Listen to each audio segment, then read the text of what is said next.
My brother was dying, and they said I was the only one who could save him. Funny no one asked if he ever saved me. The fluorescent lights in the waiting room made everyone look washed out like ghosts pacing in purgatory. Chairs lined the walls in symmetrical rows, all half filled with anxious, silent bodies. I sat at the end next to a fake plant so brittle its leaves cracked if you dared touch them. Across from me, a child coughed into a red scarf, and somewhere behind the doors, machines beeped in steady rhythm. Life, or whatever was left of it, hummed behind thin walls. It had been 7 years since I last saw Ethan. Margaret's voice on the phone had sounded more like a summons than a plea. "You need to come now. It's Ethan. It's bad." No apology. No explanation. Just a demand, like always. Mira sat beside me, knees hugged to her chest, earbuds dangling uselessly from her hoodie. She hadn't said much since we parked. Her eyes flicked from the linoleum floor to the nurses behind the desk and back again. Always watching, always absorbing. At 12, she already read people better than I ever could. "He's dying," Margaret had said, and the world expected me to care. The door opened with a hiss and my mother stepped out. Her face was pinched tight with urgency, though the lipstick she wore was carefully reapplied, always performative. She spotted us, waved us over without even a hello. I followed her down the corridor, Mira trailing quietly behind. The hallways smelled like antiseptic and boiled rice. Every door we passed carried its own quiet tragedy. Margaret didn't say a word until we stopped in front of room 312. "He wants to see you," she said. I hesitated. The last time Ethan and I spoke, he'd called me selfish, dramatic, and weak within the span of one conversation. He'd always been good at that, carving out your most vulnerable parts and tossing them at your feet like bones. But I stepped in anyway. He looked worse than I expected. Tubes snaked out from under his gown, his skin pale and stretched thin like paper. His hair, once golden and thick, clung to his scalp in damp strands. Yet the moment he saw me, a familiar smirk twitched at the corner of his mouth. "Didn't think you'd show," he rasped. "Guess blood still matters." I said nothing. I stood there like an exhibit, letting him take me in, letting myself remember all the times he didn't show: birthdays, holidays, funerals, all the absences that never got an apology. Margaret placed a hand on my back, urging me forward. "Sit, Anna. Talk to your brother." But Mira moved first, taking the seat in the corner close enough to watch, far enough to vanish if needed. "You're the only match," Margaret said after a moment. "They ran the tests. It's a miracle, really." I turned to her. "You ran tests without asking me." She blinked. "They had your blood on file from years ago. The doctor said you're a perfect match." My mouth went dry. The air felt thicker, heavier. "And what if I say no?" Margaret stiffened. "He's your brother." "No, he's your son," I snapped. "The one you protected. The one you defended when he stole from Dad, when he lied about me. Don't pretend we're some kind of united front now." Her face tightened. The room suddenly seemed smaller. The doctor entered then, all clipboard and composure. He looked younger than I expected, early 30s maybe, with tired eyes and a kind smile. "Ms. Mitchell," he said, extending a hand. "I'm Dr. Rios. I wanted to speak with you in private, but given the urgency, just say it," I said, voice sharper than I intended. He nodded. "Your brother is in late-stage renal failure. He needs a kidney transplant and time isn't on his side. You're a compatible donor, perhaps the only one who can help." I looked at Ethan. He didn't meet my eyes. "You'll have time to think," the doctor continued. "But not much. We'll need to schedule surgery within days if we're moving forward." My head throbbed. Mira hadn't moved. Ethan's breathing seemed louder now, more forced. "Why me?" I whispered. Dr. Rios hesitated. "Because you're his best chance." The phrase hung there like a judgment. I needed air. I needed to get out of that room before the guilt generations of it settled on my shoulders like lead. Outside, the sky had darkened, the first traces of winter biting at the wind. Mira climbed into the passenger seat and stared straight ahead. For minutes, she said nothing. Then she turned to me, her voice barely a whisper. "He's lying, Mom. I don't know how, but I feel it. Every single view means a meal for someone in need. Just by watching this video, you're giving warmth, hope, and a full plate to those less fortunate. So watch now, share now, subscribe to the channel, and let's spread love together." A match made in blood isn't always a match made in trust. Thanksgiving was 2 days away, and still no one talked about pie or turkeys or blessings around our house. The only thing being carved here was guilt shaped by tradition, sharpened by silence. Ethan's visit was unannounced. I came home from picking up Mira to find him sitting on our front porch, balancing a paper-wrapped bouquet of half-wilted lilies on his knee. His coat was unzipped despite the sharp wind. When he stood, the flowers drooped between us like an apology that didn't quite know how to be said. "Hey," he said. "Figured I'd stop by. Hope that's okay." It wasn't. Mira hung back by the car. She stared at him the way kids look at something that makes them instinctively uneasy even if they can't explain why. I unlocked the door. "Come in, but don't stay long." The house greeted us with warmth that felt too soft for the weight we carried inside. Mira disappeared to her room without a word. Ethan followed me into the kitchen, his eyes darting around like he was cataloging everything. The cracked tiles, the scuffed baseboards, the family photos that had long since stopped being updated. "You kept this place nice," he said, placing the flowers on the counter. "I remember when Dad first bought it." "You were what, 10-9, I corrected. "The year you pushed me down the stairs because I told on you." He chuckled like it was a punchline. "Yeah, we were wild back then." I didn't laugh. He opened the fridge without asking like he used to. Old habits didn't die, they just waited for a moment like this to resurface bold and entitled. "Don't," I said.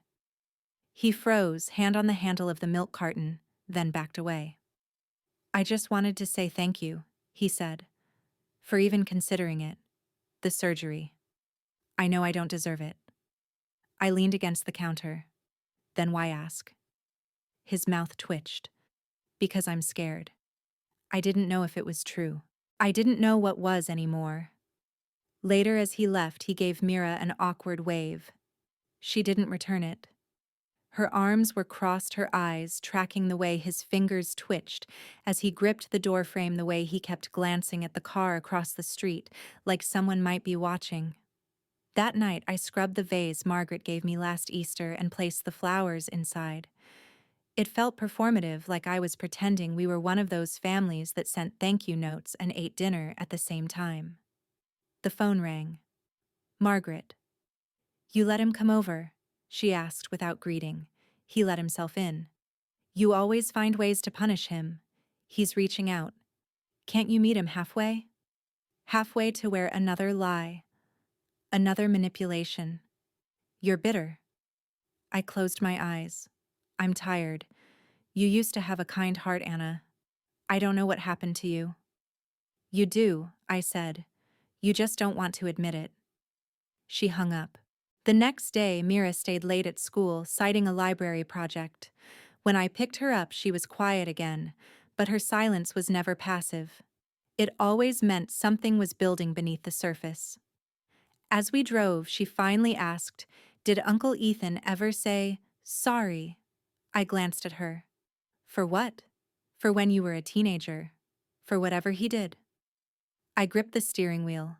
Some things don't come with apologies. She turned back to the window, disappointed, but not surprised.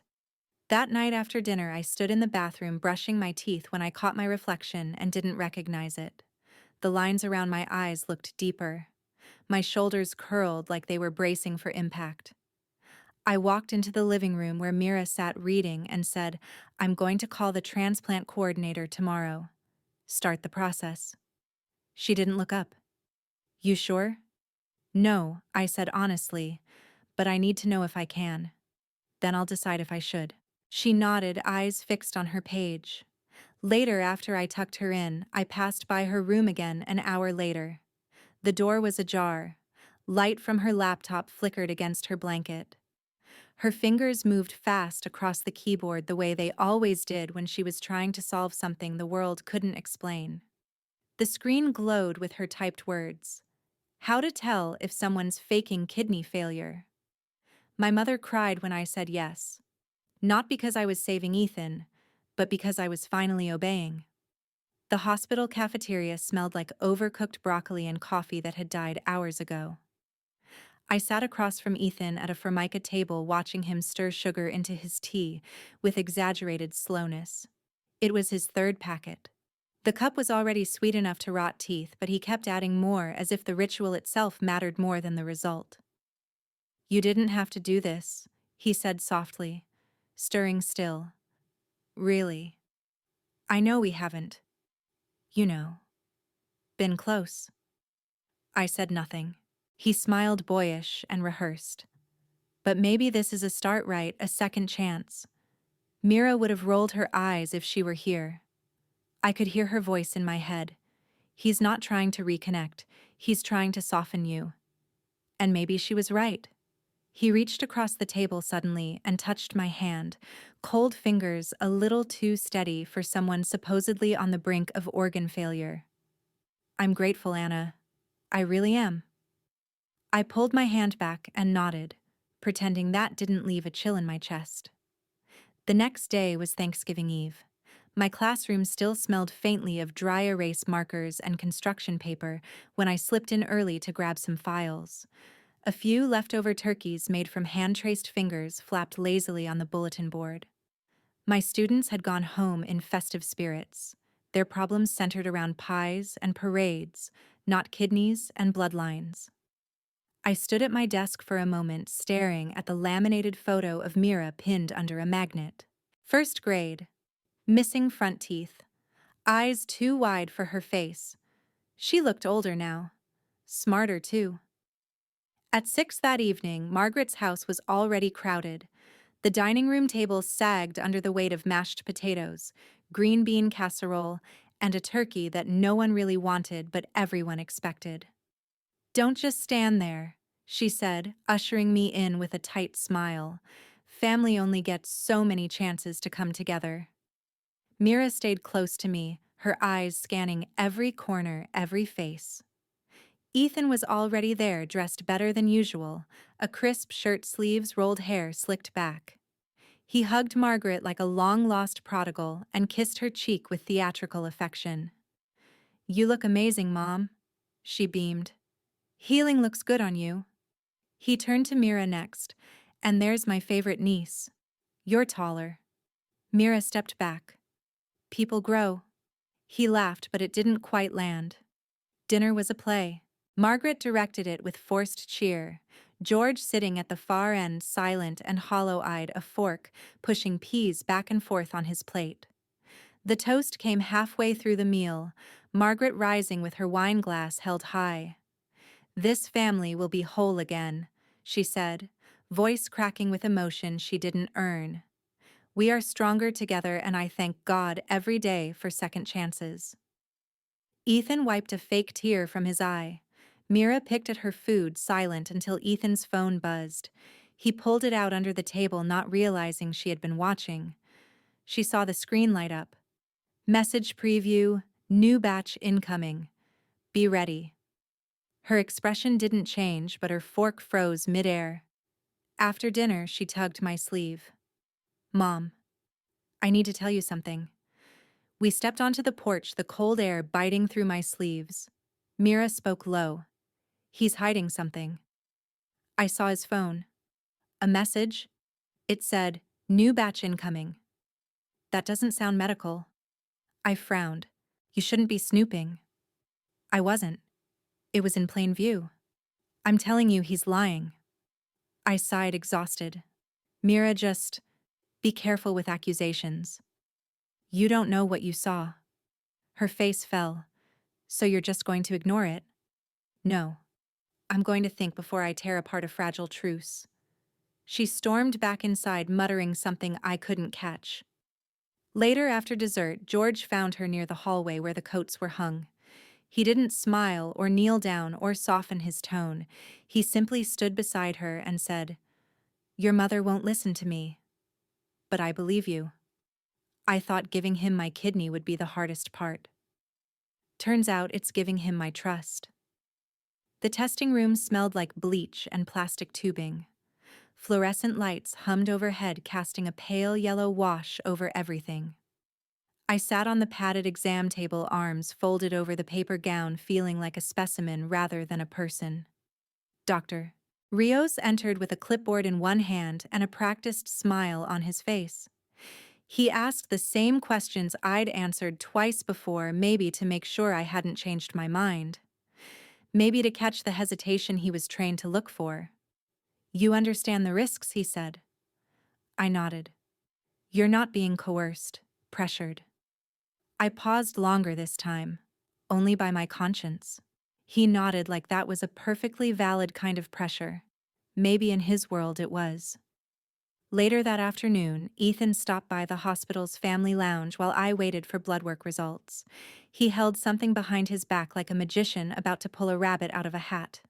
When he revealed it, it was just a photograph. Old, faded edges curled with time. We were maybe 7 and 9, sitting on a swing set in our backyard. I was grinning, gap-toothed, and sunburned. He had his arm thrown casually over my shoulder, already confident, already playing the role of protector. "You were always the good one," he said, placing it in my hand. "I hated how easy it came to you being loved." I stared at the image, wondering if he even remembered that day, or if this was just part of the act. "You don't have to do this," he added softly. "But I'm glad you are." That night I placed the photo on the kitchen counter beside my keys. Mira picked it up as I stirred a pot of soup, eyes narrowing at the image like it held a puzzle only she could solve. "Did he give you this?" she asked. I nodded. She studied my face. "And that didn't feel manipulative to you?" "It's just a photo, Mira." It's a message, she corrected. "One that says, 'Remember when we were close, that means you owe me now.'" I sighed. He's trying, okay. Maybe I should meet him halfway. Even if he's faking everything. I turned off the stove. I'm not having this conversation again. She didn't press, but she didn't let it go either. That's how Mira operated, quiet persistence wrapped in blunt observations. That night, I dreamt I was lying on an operating table. Bright lights seared down from above. I opened my mouth to speak, to scream, to object, but no sound came. My hands were strapped to my chest tight, and a scalpel hovered somewhere in the blur. I woke up drenched in sweat, my heartbeat ricocheting against my ribs. The next morning, I walked Mira to school. She didn't hold my hand anymore, hadn't for years, but she stayed close. As we approached the entrance, she hesitated. "Can I talk to Mrs. Beckett before class?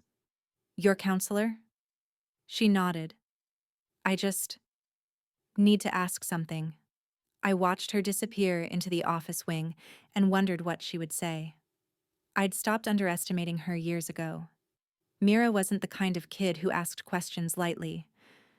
In the counselor's office, she sat cross-legged on the blue corduroy chair, eyes steady but cautious. "If someone is pretending to be sick," she asked, "is that a crime?" Mrs. Beckett blinked. "Well, it depends on the context. Why do you ask just?" "Hypothetically." "Hypothetically, yes. It could be fraud. Or manipulation. Especially if they're gaining something from it." Mira nodded slowly, processing. Meanwhile, back at the hospital, Dr. Rios placed the final consent form in front of me. A single signature. Black ink on white paper. A line that would make it official. I stared at it. I thought of Ethan's face, of the photo of Margaret crying, of Mira warning me of the dream where I couldn't scream. Then I signed. The pen felt heavier than it should have. That night, after I tucked Mira in and turned to leave, I heard her whisper from under the covers. "You want evidence, I'll get evidence." I wasn't supposed to see his phone, but liars always leave breadcrumbs. Hospitals had a way of making everything seem more honest than it really was. The white walls, the clipped footsteps, the smell of disinfectant, it all screamed transparency. But Mira knew better. She knew that lies could live anywhere, even in the places people went to be healed. She was sitting in one of the chairs near the front lobby pretending to work on homework while Anna was somewhere upstairs talking to a nurse. Ethan had just walked in dressed in one of his usual too casual outfits, hoodie jeans shoes that looked expensive, but too clean for someone supposedly dying. He greeted the receptionist with exaggerated cheer, then dropped onto the seat across from her. "Waiting for your mom?" he asked. Mira nodded, her pencil still in hand. He pulled out his phone, started scrolling. She caught flashes of words reflected in his glasses. Venmo. Shipment. RX. A text came in. He replied quickly, then set the phone down on the table beside him. It buzzed again. He stood suddenly. "Gonna grab a soda. Want anything?" She shook her head. He walked off. The moment he turned the corner, she snatched the phone. Hands shaking slightly, she pulled it toward her lap, opened the Messages app. Thankfully, no lock screen, no Face ID active. She didn't read them line by line, there was no time. She opened the camera on her own phone and started snapping photos as fast as she could. Words jumped at her between the clicks. Dosage. Batch. Chagar 141B. Payment cleared. Next drop Friday. Then one that made her stomach turn. Mitchell's kid doesn't suspect a thing. She stopped cold, staring at that one. Was that her? Or someone else? The phone buzzed again in her hand. She nearly dropped it. Ethan was on his way back. She shoved it back onto the table, picked up her own worksheet, and scribbled something, anything. He returned, sipping from a soda can like nothing had happened. "Need a ride home?" "No thanks. Grandpa's picking me up." He squinted at her, but didn't press. George pulled into the hospital's roundabout exactly 4 minutes later. Mira slid into the passenger seat without a word. "You okay?" he asked. She didn't answer until they were halfway down the road. "Can we stop for ice cream?" He blinked. "It's 39 degrees out." "I know." He nodded. "Sure." At the nearly empty shop, Mira chose the smallest scoop of Rocky Road and stirred it more than she ate. George had coffee ice cream, which didn't quite match him, but he looked like he needed something that wasn't complicated. "I saw Ethan's phone," she said finally. "I took pictures." George looked up sharply. "I think he's dealing something. Or storing something. Or pretending to be sick. Maybe all of it." She slid her phone across the table. George scrolled through the images, frowning harder with every swipe. "He used my garage once," he said after a long silence. "A few months ago. Said it was just for a delivery, but I thought it was weird. The box was sealed tight, but it didn't feel like medicine." "Why didn't you say anything?" "I was scared," he admitted, barely above a whisper. "And your grandmother?" "She wouldn't have believed me. She thinks Ethan's a miracle." "He's not," Mira said. "He's a storm." George handed back the phone. "You're braver than me. I'm just tired of everyone lying." Back at home, she didn't go to her room. Instead, she crossed the yard to Mrs. Carter's porch, her coat zipped up to her chin. The old woman was trimming a dead potted plant. "Evening, Mira. I need to show you something." Inside, she pulled out her phone and laid it flat on the coffee table. Mrs. Carter put on her reading glasses and leaned in. It took her less than a minute to reach the end. "Do you know what this means?" Mira asked. Mrs. Carter took a breath. "I know someone who might. Can you get this to someone who will listen?" "I can try." And then Mrs. Carter walked into her kitchen and picked up her old landline phone. Her fingers dialed slowly, deliberately. She waited through 2 rings, then said, "Helen, I have a child here who's about to blow up something real. Truth isn't light, it's heavy, especially when a 12-year-old is carrying it alone." The air inside Mrs. Carter's living room smelled faintly of old cedar and lemon polish.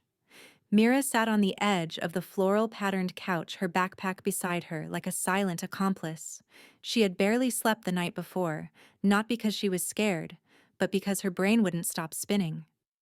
The photos, the messages, the awful way Ethan smirked when no one was looking. Mrs. Carter set down a tray with tea neither of them would drink. She picked up her phone and dialed without hesitation like she'd done it 100 times. Helen. It's Madeline Carter. I have something you're going to want to see. By the time Helen Dwyer arrived 25 minutes later, Mira had already rehearsed what she would say a dozen times in her head and discarded every version. Helen wasn't what she expected. She wasn't tall, cold, or covered in legal armor. She wore an oatmeal sweater, dark jeans, and boots that looked expensive but lived in. Her eyes, though sharp as razors, even behind gentle glasses. So Helen said, sitting in the armchair opposite Mira, "I hear you've been paying attention." Mira pulled out her phone and laid it on the coffee table again. Helen leaned forward, her fingers moving quickly, her lips tight as she scrolled. Batch numbers, financial terms, abbreviations that match pharmaceutical shorthand, Helen murmured. And this one. Mitchell's kid doesn't suspect a thing. Mira's voice was a whisper. That's me. Helen didn't look up. I know. She sat back then, looked at Mrs. Carter and George, who had just arrived, holding his coat in his hands like he wasn't sure whether to stay. This isn't a prank, is it? Helen asked softly. No, Mira said. George cleared his throat. He once used my garage, said it was for a delivery, but the guy who picked up the box was twitchy, wore gloves, asked no questions. I knew it wasn't something clean. I should have said something. Helen looked at him. Would you be willing to write a statement? Just a short account of what you saw. And when he hesitated, then nodded. Yeah, I think I owe her that much. Mira didn't respond, but her hand curled tighter around the strap of her backpack. Helen turned back to her. This is serious. What you've found, if it's what it looks like, suggests he's using a false diagnosis as cover. Maybe for moving illegal product, maybe for something worse. But here's the thing. Mira's eyes met hers. If we send this to the wrong person the wrong way, your mom could be the one who suffers. They might say it's revenge or hysteria, or even frame you for tampering. And once a hospital protects someone, especially someone already scheduled for surgery, they don't back down easily. Mira swallowed. Then what do we do? Helen exhaled slowly. We prepare a formal submission. I'll write it under my name. No one at the hospital knows I'm connected to you. George's statement will help. Mrs. Carter's too. We send the packet to the hospital board anonymously first. Let them open an inquiry. Once they're looking, we push more. And if they ignore it, then we go public.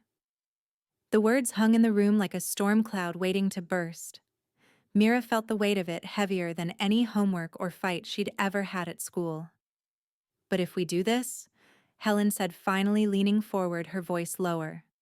Now, you need to know something. Mira held her breath. Once this moves forward, there's no going back. You ready to fight adults, sweetheart? He brought me tea. The man who once said I was weak for crying brought me chamomile tea. Anna cupped the warm mug in her hands, its gentle heat seeping into her skin like forgiveness. She hadn't asked for tea, hadn't even realized she needed it. But there it was, a small porcelain gesture in Ethan's outstretched hands, offered with a smile so genuine it disarmed her completely. You always liked chamomile, he said softly, settling into the chair beside her hospital bed. She searched his face, trying to find the ghost of the boy who once mocked her for crying over their dog's death. The boy who stole her journal and read it aloud to his friends in the 8th grade. The boy who vanished for years, then reappeared sick and vulnerable, asking for a piece of her body. I did like it, she admitted, taking a sip. But I haven't had it in years. He chuckled. Some things stay with you. I remember more than you think. Anna didn't know whether to feel comforted or exposed. "Do you remember the time we got lost in the woods behind Grandpa's cabin?" he asked, eyes distant. "You were panicking, and I kept teasing you. You told me coyotes eat kids who talk too loud." Ethan laughed, rubbing the back of his neck. "God, I was such a jerk. But hey, we made it out, didn't we? That day always stuck with me. It felt like the last time we were— I don't know us." Anna wanted to argue to say there was no us that there hadn't been for decades. But something about the way he looked at her, as if she were the only thing anchoring him to this world, made her hold her tongue. Down the hall, Mira sat quietly in a chair outside the waiting room, legs swinging, fingers wrapped around Anna's old cell phone. It still had a cracked screen and barely held a charge, but it worked just well enough to do one thing: record. She had followed Ethan after his tea delivery, staying several feet behind, pretending to play a game on her tablet. When he ducked into a supply closet near the nurse's station, she pressed the record button and crept closer just enough to hear. "Shipment is confirmed. Lockbox should arrive Friday morning." Pause. "No delays. Oxygen refills in the garage just like before." "Yeah." She's still clueless. She didn't dare peek inside, but she didn't have to. She slipped away the second he hung up, heart hammering. She played the recording back 3 times in the bathroom, each word burrowing deeper into her chest like a needle. That night, she sat in her room with Helen on speakerphone. George stood in the doorway, arms crossed like a guard dog. "I've got something new," Mira said. "A phone call." He used weird phrases, but you can tell what he means. "Play it," Helen said. Mira did. When it ended, there was a long silence.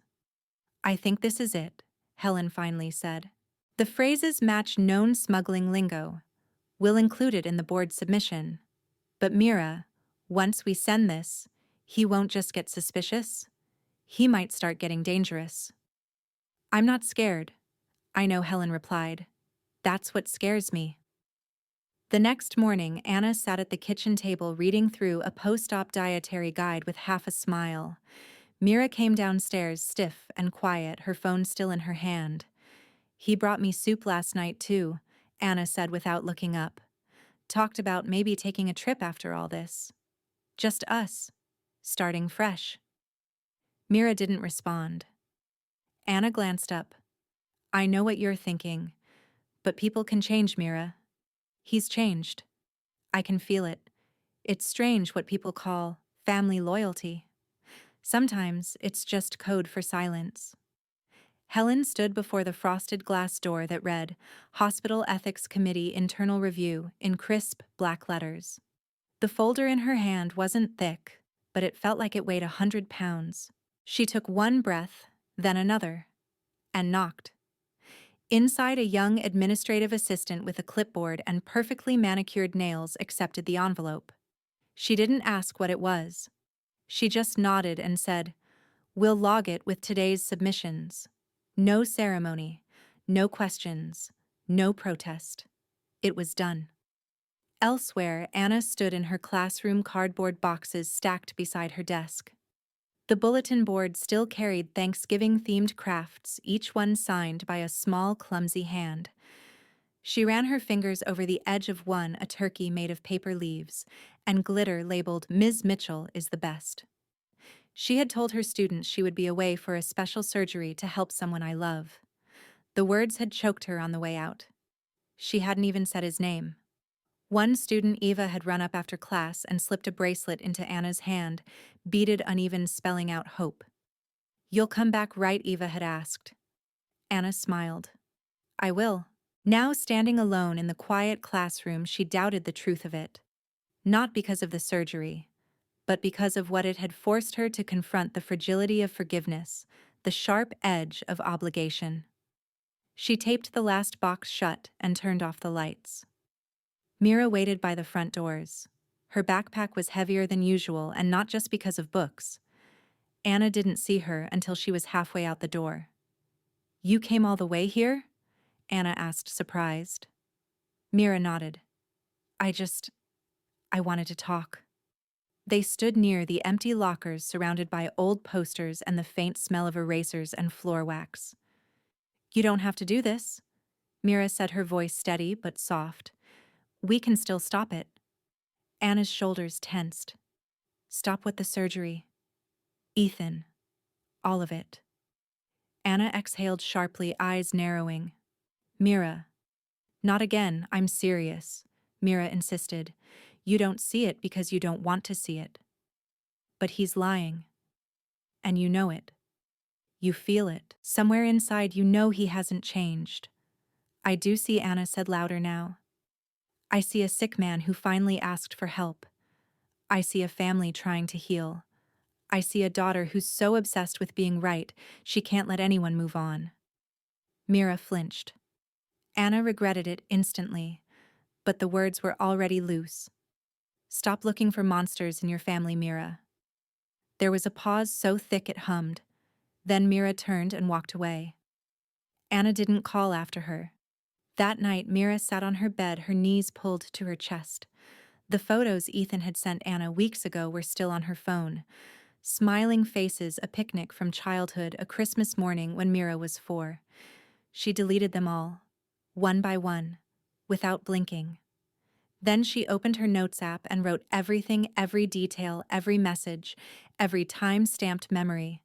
When she was done, she attached it all to an email and sent it to Helen. Subject: in case something happens to me. She didn't cry. The next morning, the sky was low and gray. At school, Mira walked to her locker slowly. She wasn't in a rush anymore. Everything felt strange, like the world was about to tilt, but hadn't told her when. She entered the combination, opened the door, and saw it. A red envelope. Plain. No name. No markings. Inside were 2 words handwritten in neat cursive. You're right. He gave me a bracelet. A pretty little thing. Like a leash made of silver. It shimmered under the kitchen light, delicate, understated, clearly expensive. Ethan had placed the box in Anna's palm like it was sacred. I saw it and thought of you, he said. For after the surgery, a reminder of how far we've come. Anna smiled, but it didn't reach her eyes. The clasp clicked into place too easily around her wrist, like it had been measured in advance. It's beautiful, she said quietly. Ethan leaned closer. You were always the strong one. I know I didn't say it back then, but I admired you. Still do. He pressed a kiss to her cheek and left her standing there, fingers absently grazing the metal. In another life, it might have been a gesture of redemption. In this one, it felt like a closing hand. Mira stood by the stairs watching. The bracelet glinted like a signal flare. Later that night, when Anna was in the bath, Mira slipped into her mother's bedroom and found the box on the dresser. The brand etched on the velvet-lined packaging meant money. Too much money for someone with a dialysis schedule and no job. She picked up the bracelet with her sleeve, careful not to touch the silver directly. Turning it over, she spotted something not quite a flaw, more like a bump under the clasp. Almost invisible. Almost. She slid open the drawer, grabbed an old Altoids tin, and dropped the bracelet inside. Then she wrapped it in 2 socks and shoved it deep in her backpack. George was waiting downstairs. Mira had texted him an hour earlier. You think I'm being paranoid? She asked. George hesitated. No, he said. Not anymore. Mira sat down across from him at the kitchen table, her backpack still strapped to her shoulders. You know what he's doing, don't you? George nodded slowly. I knew something was wrong months ago, when I saw men in suits near my garage. Ethan said it was storage, said not to ask questions. And you didn't. I was afraid, he admitted. But I'm not anymore. Mira opened the side pocket of her bag and pulled out the flash drive. I need to get this to Dr. Rios, she said. George blinked. You're going behind your mom's back. She's not listening, Mira said, her voice breaking for the first time. And if she finds out, I'll probably be grounded until I'm 30. But if I don't do this, she might not live to ground me. George's jaw tightened. Get in the car. They drove through the quiet Oregon streets, yellow streetlights flickering through the windshield like Morse code. The hospital loomed ahead, a white sentinel in the dark. Dr. Rios's office was still lit. George waited in the car while Mira walked the hallway alone, her feet echoing in polished silence. She knocked. Once. The door opened. Mira Dr. Rios looked surprised. Tired, yes, but not annoyed. It's late. I know. She held out the flash drive with both hands. I need you to watch what's on this. Right away. Please. He looked down at the drive, then back at her. You know, I can't just, please, she said again, her voice firmer. I'll take whatever punishment. But don't let my mom die for a lie. Dr. Rios took the drive slowly. What's on here? Messages, recordings, proof of what Ethan's really doing, who he really is. He didn't answer for a long moment. I'll review it tonight, he said at last. But Mira, this won't stop everything. It might only delay. Mira met his eyes steady and fierce despite the tremble in her jaw. Then delay it, she said. Just long enough for the truth to walk in. The day I was supposed to give him life. I nearly gave away my own. The hospital smelled sharper that morning. Bleach coffee, something like metallic anticipation. Anna stepped out of the elevator with a calm that felt foreign even to herself. Her bag slung over one shoulder, hair pulled back, pre-op instructions memorized. She didn't look like someone about to lose a kidney. She looked like someone about to earn absolution. Ms. Mitchell, a nurse asked, clipboard in hand. Right this way. Prep Bay 6. Anna followed in silence. Down the hall, Mira stood with George and Helen near the family lounge. Her backpack was zipped tight, both straps hugging her shoulders like armor. She tried to step forward, but a hospital security guard blocked her path. I'm her daughter, Mira said, voice steady. The guard didn't budge. We've been instructed surgical wing access is restricted this morning. That's my mom. George stepped between them. I want to speak to whoever made that decision. Helen held up her phone. You'll want to reconsider. We have documentation evidence submitted to the ethics board. If you shut us out, we'll go public before noon. The guard hesitated, eyes flickering between Mira's desperation and Helen's unshakable certainty. Meanwhile, Anna sat on the edge of the gurney, draped in a thin surgical gown, IV port taped to her wrist. Dr. Rios entered with Ethan close behind both of them, wearing the same professionally composed expressions. Ethan's had a softness to it, almost gentle, too gentle. You ready? He asked, voice low. I am, Anna said, watching him. Are you? Ethan chuckled.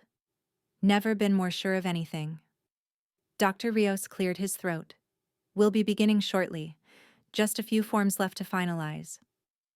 As Anna signed the last page, a quiet knock echoed behind them. Dr. Rios, a nurse, called from the hallway. There's someone here, she says, it's urgent. Dr. Rios frowned and stepped out. He returned moments later with Lauren. Lauren, Ethan's wife. She didn't wait to be asked. She walked in holding a manila envelope. I know I'm not supposed to be here, Lauren said, her voice shaking, but I couldn't stay quiet anymore. Ethan's face paled. Anna blinked. Lauren? What's going on? These are copies of Ethan's encrypted emails. I found them saved to a hidden drive. You need to see them. Dr. Rios took the envelope, flipped it open, and began scanning. They're time-stamped, Lauren added. Payments, shipping details. He's been using your surgery as a cover. There's more than one person involved. Ethan's mouth opened, then shut. No words. Within 10 minutes, an urgent alert hit the hospital's ethics board. Procedures involving Ethan Mitchell were officially paused. All of them. Immediately. Back in the family lounge, Mira clutched the folder in her lap like it might shatter if she loosened her grip. The nurse who had once blocked her now waved her forward. This way, she said, voice subdued. Mira walked through the sterile corridor, past nurses and monitors and humming machinery, past the false calm of medicine. Her shoes squeaked faintly, heart slamming against her ribs. Anna sat alone now, staring at the fluorescent light above her. The door swung open. Mira stepped in, folder in hand. "Mom," she said, her voice trembling but clear, "you need to hear something first." There's a kind of silence that doesn't come from anesthesia. It comes from betrayal hitting the bone. The room had been warm. Too warm, Anna realized. She lay under a crisp white sheet, her hospital bracelet snug against her wrist, the scent of antiseptic clinging to the back of her throat. It was all moving quickly. Nurses adjusted IV lines, monitors beeped softly, and the overhead lights glared down with surgical indifference. Anna's body was still, but her mind raced in loops. Ethan, the childhood summers, the screaming matches, her mother's voice echoing in her head like a hymn to obligation. And now this offering, this final act of sisterhood. "Vitals are stable," someone said. Dr. Rios stepped into view, his expression unreadable behind the surgical mask. "Hold on," he said quietly, raising a hand. "Pause everything. Step away from the gurney." The room froze. "What's going on?" Anna asked, blinking against the lights. Dr. Rios leaned in. "I need you to come with me. There's something we need to discuss before we proceed." Two nurses exchanged glances. One of them gently unhooked Anna's IV while another helped her sit up. The sudden shift made her head spin. Her legs felt weak, but she followed. In a private consultation room down the hall, Mira sat with Helen and George. Mira clutched a folder on her lap. Her face was pale but solid. Helen stood behind her, steady arms folded. Anna walked in wearing a surgical robe and silence. "What is this?" she asked. "Please sit," Helen said gently. Anna hesitated, then sat. Mira swallowed. "Mom, I know this is insane. But you need to hear everything," Helen began. "We submitted evidence to the hospital ethics board this morning. It includes financial records, phone recordings, encrypted email exports, and testimony." George nodded. "And I've known something was wrong for a long time. I didn't know how to speak." Lauren appeared in the doorway holding her phone. "This will only take a minute." She stepped in, pressed play. A voice filled the room, Ethan's voice. "Oxygen refills go out Friday. That shipment's clean. Tell them to use the lockbox, no trail. If they want double, they pay double. That's the rule." It wasn't coded enough to deny. It was clear. Intentional. Criminal. Anna stared at the table, not blinking. Helen looked to her. "You don't have to say anything. But we needed you to know before the irreversible happened." Then another knock. A man in a gray suit stepped in, Mr. Keene from the ethics board. "I'm here to confirm that based on multiple submissions and prior patient complaints, Ethan Mitchell's surgical priority and employment access are suspended pending full internal review." Anna reached for her wrist, the thin plastic bracelet that identified her as a donor. Her fingers hesitated, then she ripped it off, letting it drop onto the floor like it weighed 1,000 pounds. "No more," she whispered. The door burst open. Ethan stormed in, his face twisted, steps rapid. "What the hell is going on?" No one moved. He scanned the room, the expressions, the presence of Mr. Keene, the silence. Then Mira stood. She stepped in front of her mother, standing straight and unflinching. "She's not your victim anymore." He didn't shout. He didn't beg. He just smirked as if we were all late to his private party.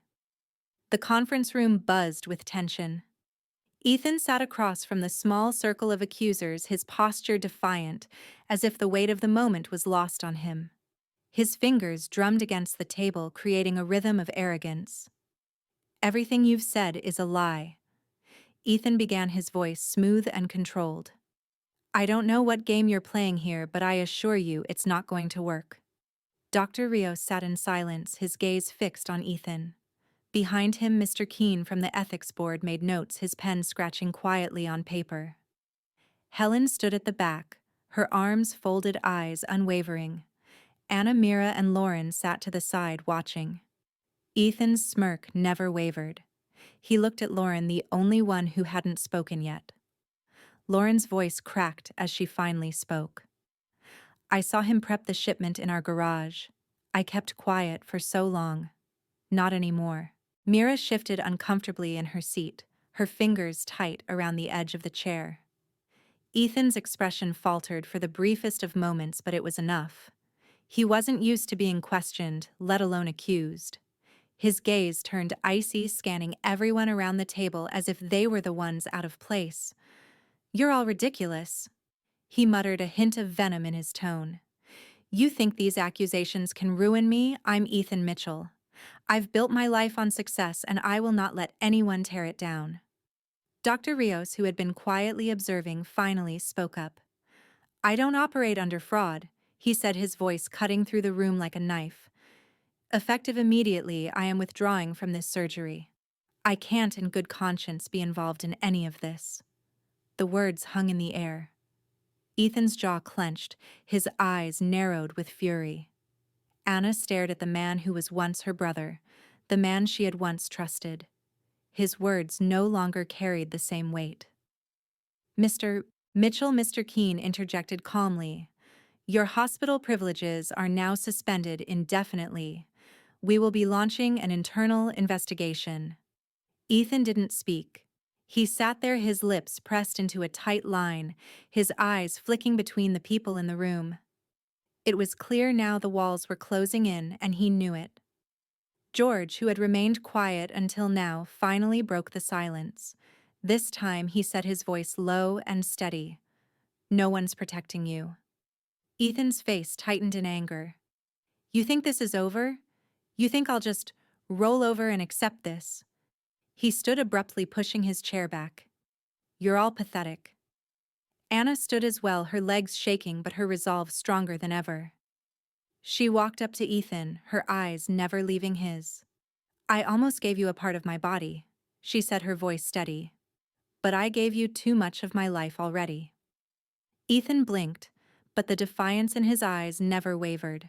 He opened his mouth to speak but was interrupted by the sound of footsteps in the hallway. A few moments later, the hospital doors opened and 2 police officers entered the room, their presence cold and formal. Ethan's eyes shot wide. The smirk faded, replaced with an expression of disbelief. "No," he murmured, taking a step back. The officers moved toward him, but Ethan darted for the service elevator. He wasn't going to let them take him down without a fight, but Mira stepped forward, blocking his path. Her voice was calm, but there was no mistaking the authority in it. "You're not going anywhere." Ethan stopped in his tracks. He looked at her, then glanced at Anna. His jaw tightened. The officers moved in, one of them gripping Ethan's arm firmly. "You can't do this," Ethan spat. "I'll make sure you all pay for this. You have no idea what I can do." As the officers escorted him out, the weight of the moment hit Anna fully. She couldn't breathe. It was real. He was really being taken away. Mira turned back to Anna, her eyes filled with a mixture of sadness and relief. "It's over." Anna's hands trembled as she wiped a tear from her cheek. "Is it?" "Yeah," Mira said, her voice firm. "It is." But as the police led Ethan away, Anna couldn't shake the nagging feeling that this was only the beginning. Ethan was cornered, yes, but the consequences of his actions were far from finished. And as the elevator doors closed behind him, Anna knew that her life would never be the same again. The day after the storm is always quieter, but it never feels clean. The Mitchell house was still. Too still. The hum of everyday life had disappeared, leaving a hollow silence that pressed against Anna's chest every time she tried to breathe. The arrest was over. Ethan was gone. The house, once alive with arguments and secrets, had become a place of heavy, unsettling quiet. Anna stood in the kitchen, staring out the window. The trees in the yard were bare, their branches brittle against the winter sky. A cold draft made the curtains sway, but she didn't move. She felt frozen in place, like everything had stopped, except the ticking of the clock. It was the day after the storm, but the damage was still there, lingering. Mira's footsteps echoed in the hallway as she entered the room. She looked at Anna, a soft expression on her face. I'm okay, Anna said without turning around. She wasn't sure who she was trying to convince, herself or Mira. Mom, we can't go back, but we can start over, right? Anna looked at her daughter. Mira had the strength Anna never knew she had. She had saved her. She had saved them. But even Mira, with all her bravery, couldn't erase the weight of the past. The doorbell rang. I'll get it, Mira said, her voice flat as she turned to leave. Moments later, she returned with Lauren, Ethan's wife. Lauren stood in the doorway, her hands wringing together as if they were still tethered to a life she couldn't fully let go of. Her eyes were red, and she looked at Anna like she was both a stranger and someone she could still reach. I'm sorry, Lauren said, her voice low. I know it's hard to believe, but I had to come. To make sure you know I didn't want this. Anna didn't reply. There were no words left for Ethan's accomplice, no words that could change what had been done. Instead, she stepped back, allowing Lauren to enter. They sat together in the living room, but the air was thick with unsaid things. Lauren stared down at her hands, clearly struggling to meet Anna's gaze. I should have said something sooner. I know that, Lauren said. But I didn't. I stayed quiet because I was scared. But now it's too late, Anna said. I'm done listening to excuses. Lauren looked like she might cry, but she didn't. She just nodded and left, leaving Anna alone with her thoughts. The silence between them felt more profound now. Ethan was gone, but the damage was done. Anna wasn't sure she could ever heal it, not completely. Mira had her own battles to face. The next day at school, she was called up to the front of the assembly. The gym was full of students, all eyes on her as the principal handed her a certificate for courage. The applause felt hollow, distant. Mira couldn't hear it over the ringing in her ears, but the counselor's quiet nod told her everything she needed to know. Mira had saved her family, but she had lost her innocence in the process. Later that evening, George returned from the press conference. His quiet words still lingered in Anna's mind. We protect what's right, he had said, his voice steady. Even when it's family. Anna could feel the weight of those words now as she sifted through the last of Ethan's belongings. The box sat in the corner of the living room, untouched since they had brought it back from the police station. It was filled with things Anna didn't want to see: trophies, old letters, photos of a life that no longer felt real. As she opened the box, a stack of yellowing envelopes fell out. She picked them up, reading the handwriting on the top. Ethan, I've been trying to reach you for months about your behavior. I can't ignore it any longer. Anna stopped. The words were from her father. She hadn't seen these letters in years. She didn't even know they existed. She read on.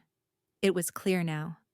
Her father had suspected Ethan long before she did, but when he tried to expose the truth, the family had shut him down.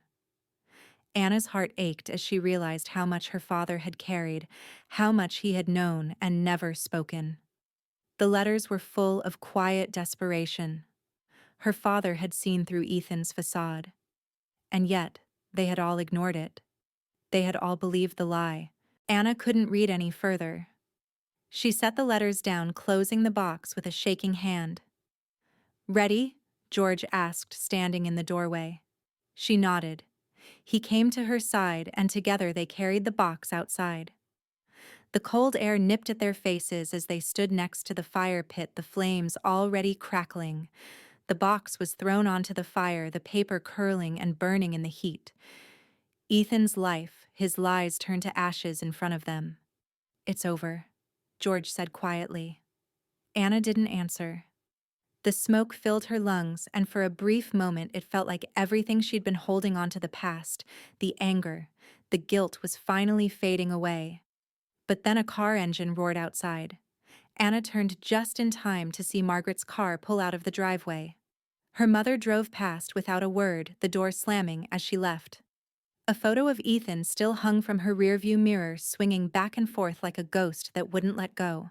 Anna watched the car disappear into the distance. No goodbye, no closure. Just a reminder that healing wasn't instant. It was a choice. And Margaret hadn't made hers yet. "I guess she's gone," Mira said, standing beside her now. Anna didn't reply. The ache in her chest wasn't about her mother. It was about everything they had lost. "Yeah," Anna whispered. "But we'll keep moving forward. They said trauma makes you stronger. I think it just changes what you call strong." The house was quieter now. The silence felt different, more peaceful somehow. The tension had dissolved with the truth, but the wounds remained delicate and raw. Anna stood in the kitchen looking at the empty chair across from her. It used to be where Ethan sat, claiming his place in her life with an easy charm. Now there was no chair for him. No space for the lies he left behind. The morning light filtered through the kitchen window, casting shadows across the counter, where she had once spent hours half listening to Ethan's empty promises. She had been waiting for some moment where it would feel like she was whole again. But healing wasn't linear. It was jagged, scattered pieces, and sometimes it hurt more to face the truth than it did to live with the lie. Mira entered the room with her backpack slung over one shoulder. She was different now, no longer the quiet observer she once was. There was a strength in her posture, in the way she held herself, as if she'd already claimed the power she had once watched Anna possess. "Mom, I was thinking," Mira started, her voice filled with hesitation but purpose. "There's a camp this summer. It's for girls who want to be leaders. Do you think I could go?" Anna paused, setting down the cup of coffee she hadn't touched. Her heart swelled with pride, but also with a strange sadness. It was a reminder that Mira was growing up, and she was no longer the little girl who needed protection. She was ready to lead, ready to take her place in the world. "Of course, sweetheart," Anna said, her voice steady. "You've got all the strength you need." Mira smiled, then ran out of the kitchen as if she couldn't wait to share the news with George. Anna's eyes followed her, and she realized with clarity that the future they had once dreamed of together, the one they had once put on hold, was now entirely in their hands. It was time to build again, but this time on their own terms. Later that afternoon, Anna sat across from Helen in her office. The walls were lined with shelves of books filled with stories of battles fought and won. Some of the books were tattered, others pristine. Helen was always trying to make the world better, one person at a time. And Anna was beginning to understand that she could do the same. "I've been thinking about what comes next," Anna said, her fingers tracing the rim of her coffee cup. "Maybe I should get back into teaching. But not in the way I thought. I'm not the same person anymore." Helen raised an eyebrow but didn't speak. "I think I want to focus on advocacy," Anna continued. "Maybe help others who've been silenced, teach them how to find their voice. It feels like that's where I can make a real difference." Helen smiled. "I think that sounds perfect. And you know, there's an opportunity with a foundation I've been working with. They support whistleblowers, people who stand up against injustice. I think you'd be an amazing consultant for them. You've already been through the fire. You understand the stakes." Anna nodded, her heart lifting with the possibilities. There was a life waiting for her, one that had nothing to do with the past and everything to do with who she was becoming. Later that evening, George was in the garage, his hands covered in dust, as he worked on an old bookshelf they had kept in the attic for years. The boards were warped, but the structure was sound. He had taken it apart piece by piece, sanding each part until it was smooth, strong. "Time to put good things in it," he said quietly as Anna walked in, watching him work. She leaned against the doorframe, her arms crossed, and watched as George carefully slid the final shelf into place. "That's the plan," she said. "To fill it with something worth holding." George looked up at her, his face warm with approval. "You're already doing it, Anna. You're filling it with truth." The next morning, Anna stood in front of the mirror in her bedroom. She traced her fingers over the scar from the donor evaluation surgery, still faint but permanent. She had thought about removing it, making her body whole again, as if erasing the past would make her stronger. But that would be a lie. She looked at herself, really looked for the first time since everything had unraveled. She had almost given him everything: her kidney, her trust, her future. But she didn't. She had stopped herself. She had walked away. No, she whispered to her reflection. I almost gave him everything. Almost. The scar was a reminder. It wasn't a mark of weakness. It was a mark of survival.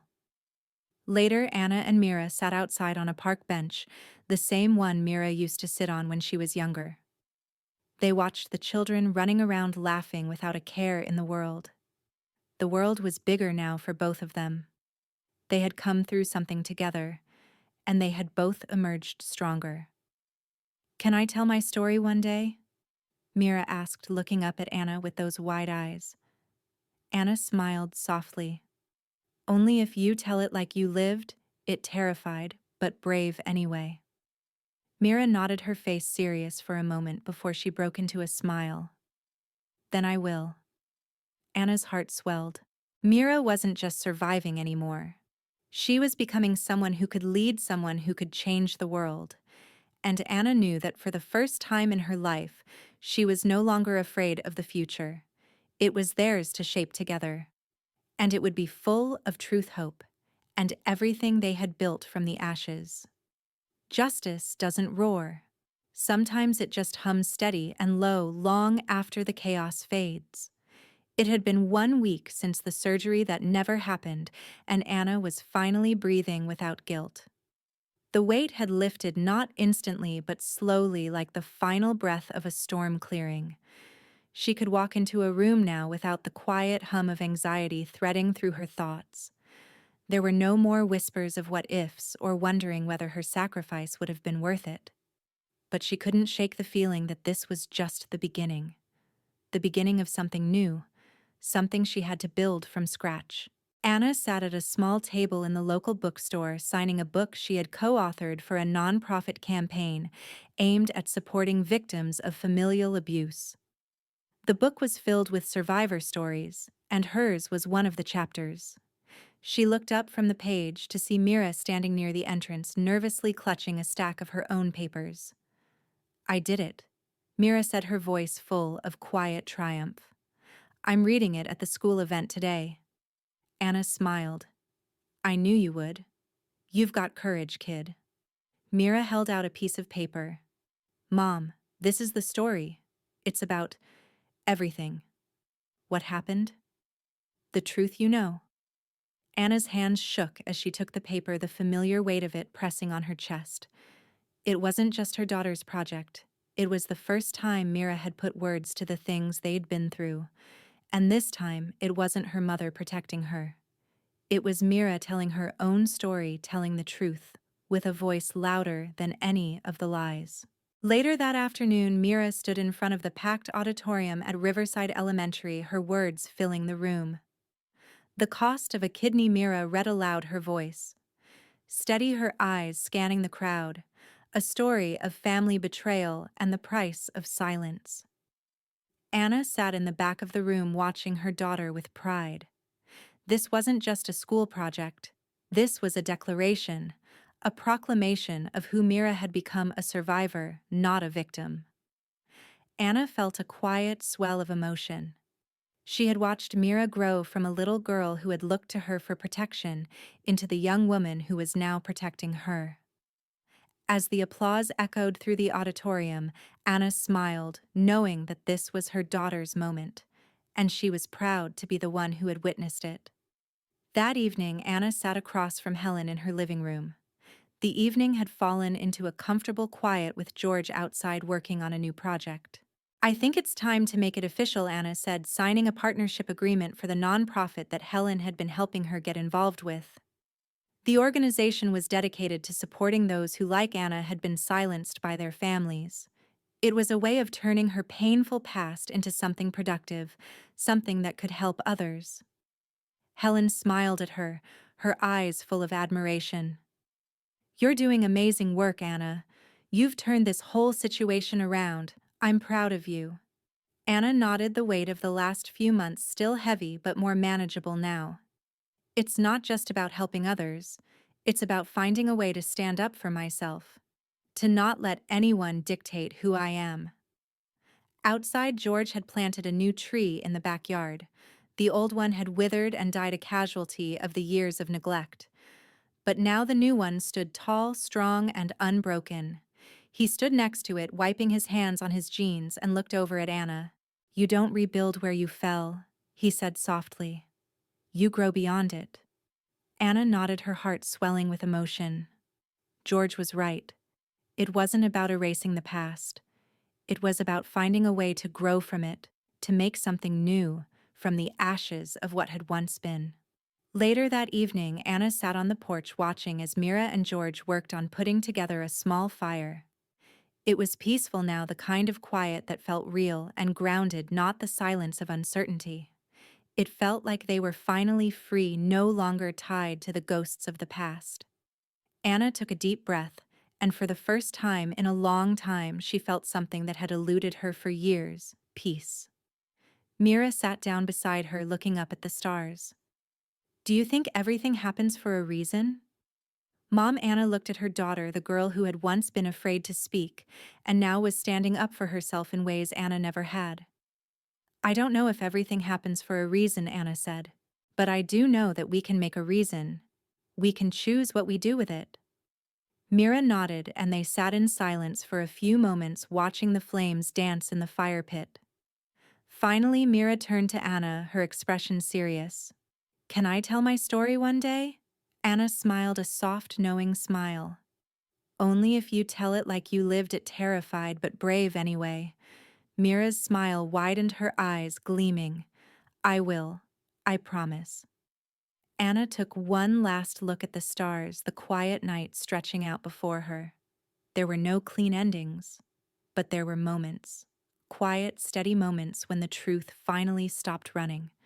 And for the first time in years, Anna felt like she could finally breathe. Every single view means a meal for someone in need. Just by watching this video, you're giving warmth, hope, and a full plate to those less fortunate. So watch now, share now, subscribe to the channel, and let's spread love together.